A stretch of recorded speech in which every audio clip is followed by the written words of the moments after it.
Hello and welcome to A Horse Named Cinderella. This is a story that I wrote during a COVID challenge from my classroom, and I was able to share it with the school. I hope you enjoy it too. And if you enjoy it so much, feel free to purchase it off of Amazon. A Horse Named Cinderella, written and illustrated by Christine Zitney. Dedicated to children and animals that often live sad situations they don't understand. And you'll see that Cinderella in this story is living a sad situation that she doesn't understand.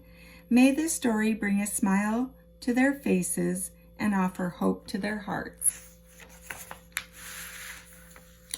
Once upon a time, there was a shy, sad horse named Cinderella. Cinderella's first loving family was forced to rehome Cinderella after losing their jobs. And that can happen to pets, can't it? The neighboring farmer that agreed to take Cinderella had 3 other horses that did not like her. There was the very mean mother, Mare Tremaine, and her 2 fillies, Annie and Drizzy. Whenever it was time to eat, the other horses would not allow Cinderella to eat with them. They always ate the best hay, and Cinderella was only given leftovers or the hay full of weeds and thistles. This is nice and green, and this one is old, and Cinderella, as you can see, is very sad. If the farmer left treats, the mother mare would bite Cinderella if she tried to eat even one. Thankfully, Cinderella's friends, Jackie and Augustus, the field mice, would often sneak a treat or 2 for Cinderella when Mare Tremaine was not looking. Cinderella was forced to sleep outside, even in the worst weather. The 3 mean horses refused to allow Cinderella to sleep in the barn. She would stand alone night after night, shivering in the cold. And in the dark, Cinderella missed her first family every day. She longed to be loved once again. One day, while Cinderella was grazing, Cinderella overheard the farmer talking to his neighbor about how King Charming of the royal palace would be hosting a horse-finding party for his only daughter, Princess Philippa Charming. King Charming's daughter had been extremely depressed since her mother's passing. The king felt that a new horse to love might help Princess Philippa cope with her sadness. And I think we can all attest that pets can help us during difficult times and bring us a lot of love and comfort. Cinderella was so excited to hear this news. She understood very well what it was like to lose loved ones. She knew she could be the perfect horse for the princess. Cinderella remembered what it felt like to be loved. She dreamed of showering the princess with nose nuzzles and giving her rides around the palace. Cinderella suddenly caught herself smiling for the first time in years. This was her chance to find another real home, another loving home. I wonder if she'll find it. What is your prediction? That means a good guess about what you think. When the day of the party finally arrived, the mare and her 2 fillies lied to Cinderella. The 3 horses convinced Cinderella to follow them to the lagoon to meet the farmer. Cinderella could not hold back her excitement. She followed the 3 horses down the path to the lagoon, kicking in delight. Cinderella could not wait to meet Princess Philippa. Cinderella was so busy daydreaming that she didn't notice the mares had circled behind her. Suddenly, she felt a painful bump from behind. Her body plunged deep into the cold, muddy lagoon. The 3 horses reared in delight.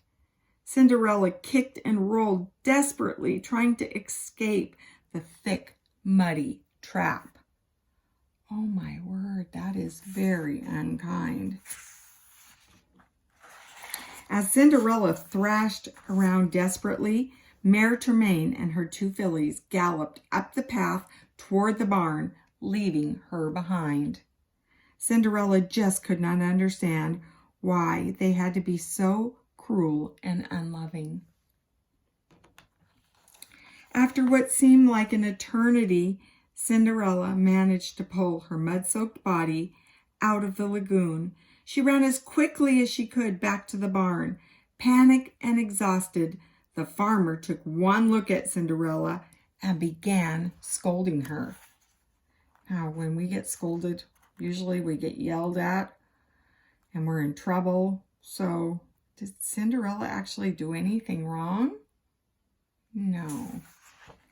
"Cinderella, you are a mess," yelled the farmer. "There is no way that you're going to meet the princess."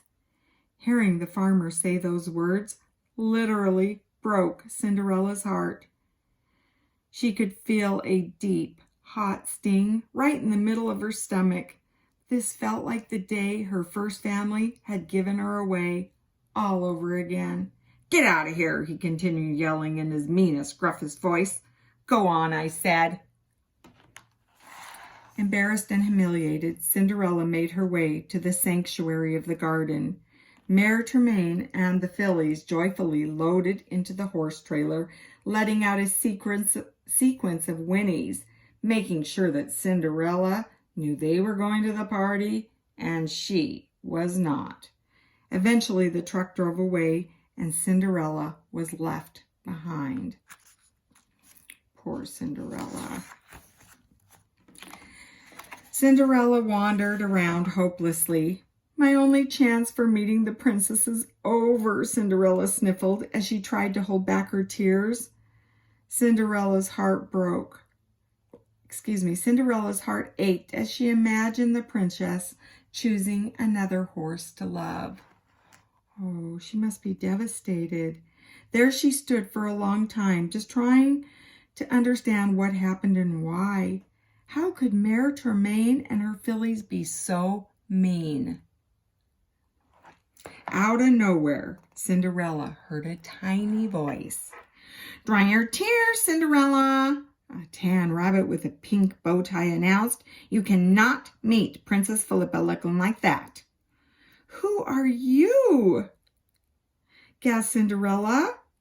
"I'm your fairy god rabbit," stated the stranger, studying Cinderella carefully. "We need to clean you up," he commanded, shaking his head from side to side in total disbelief.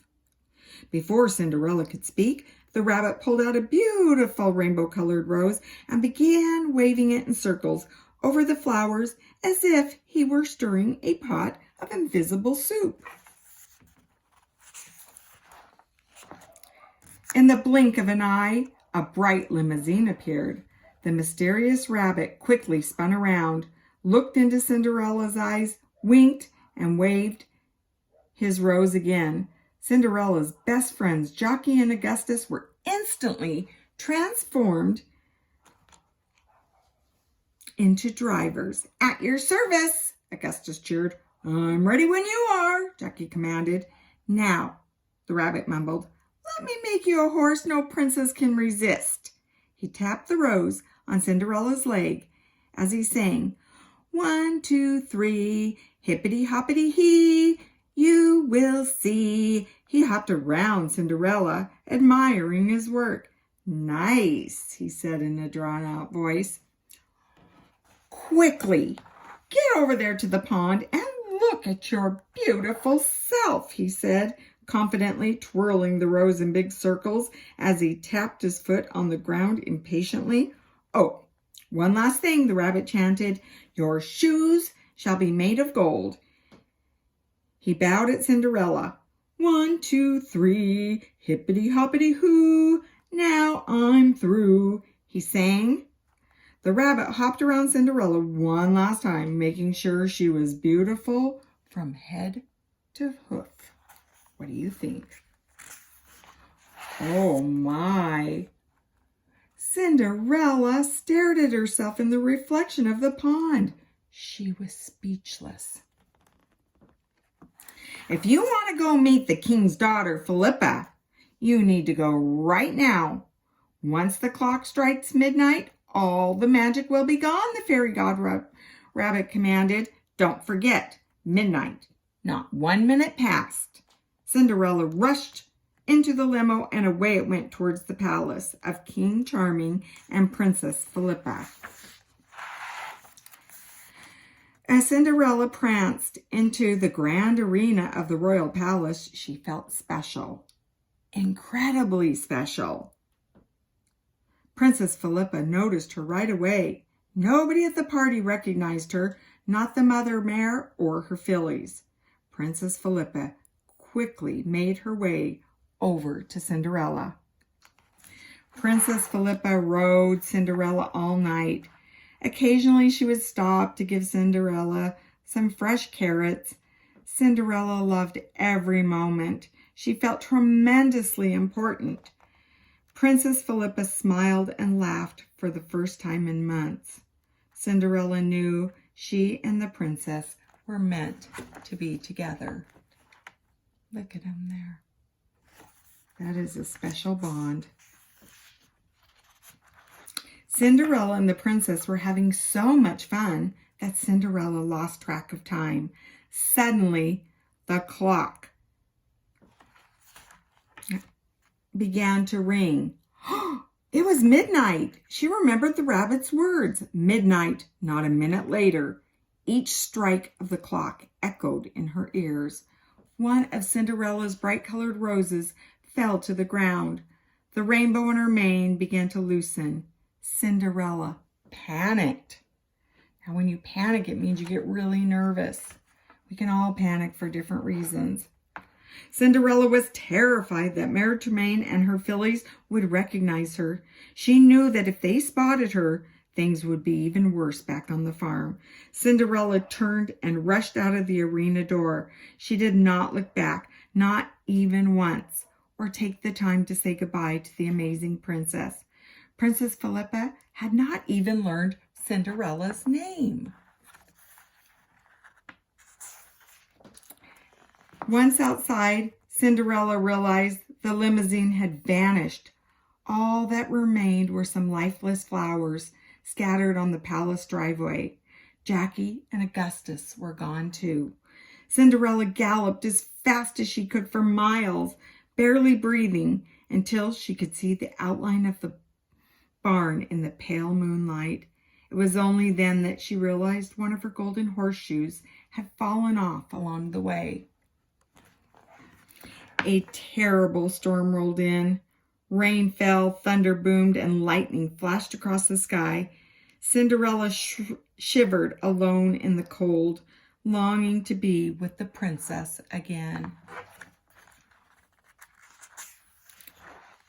The next day, Cinderella awoke to voices of King Charming and Princess Philippa.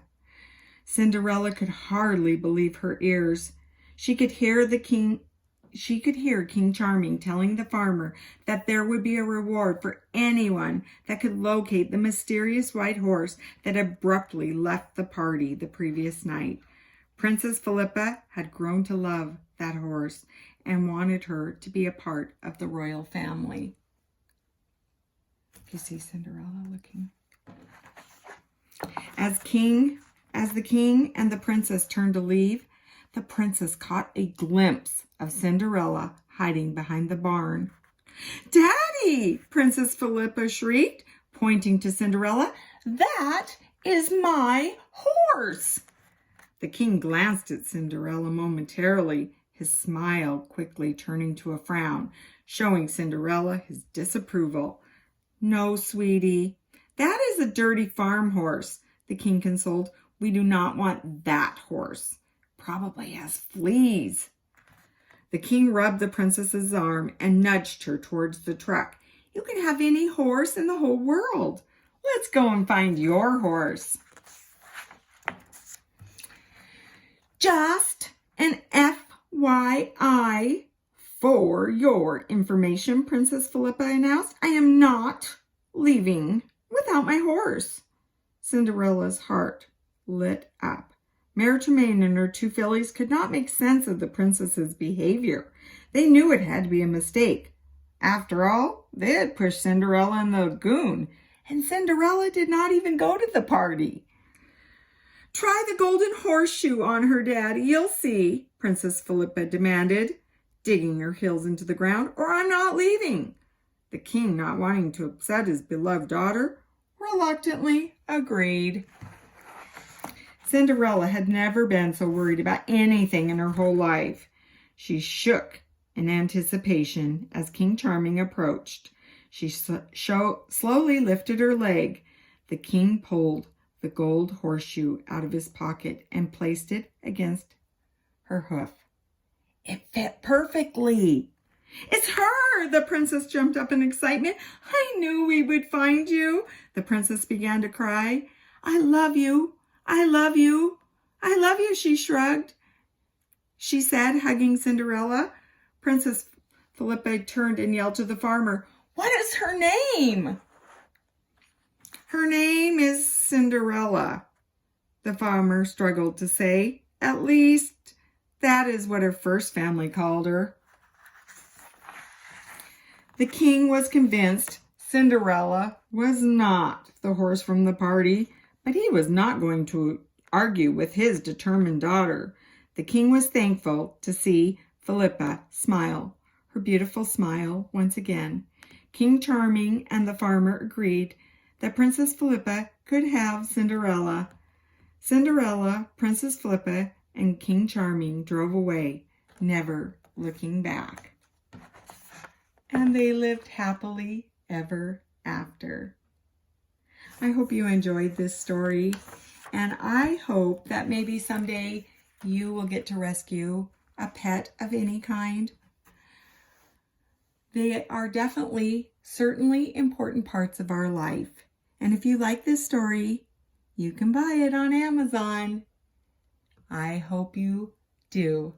Have a great day.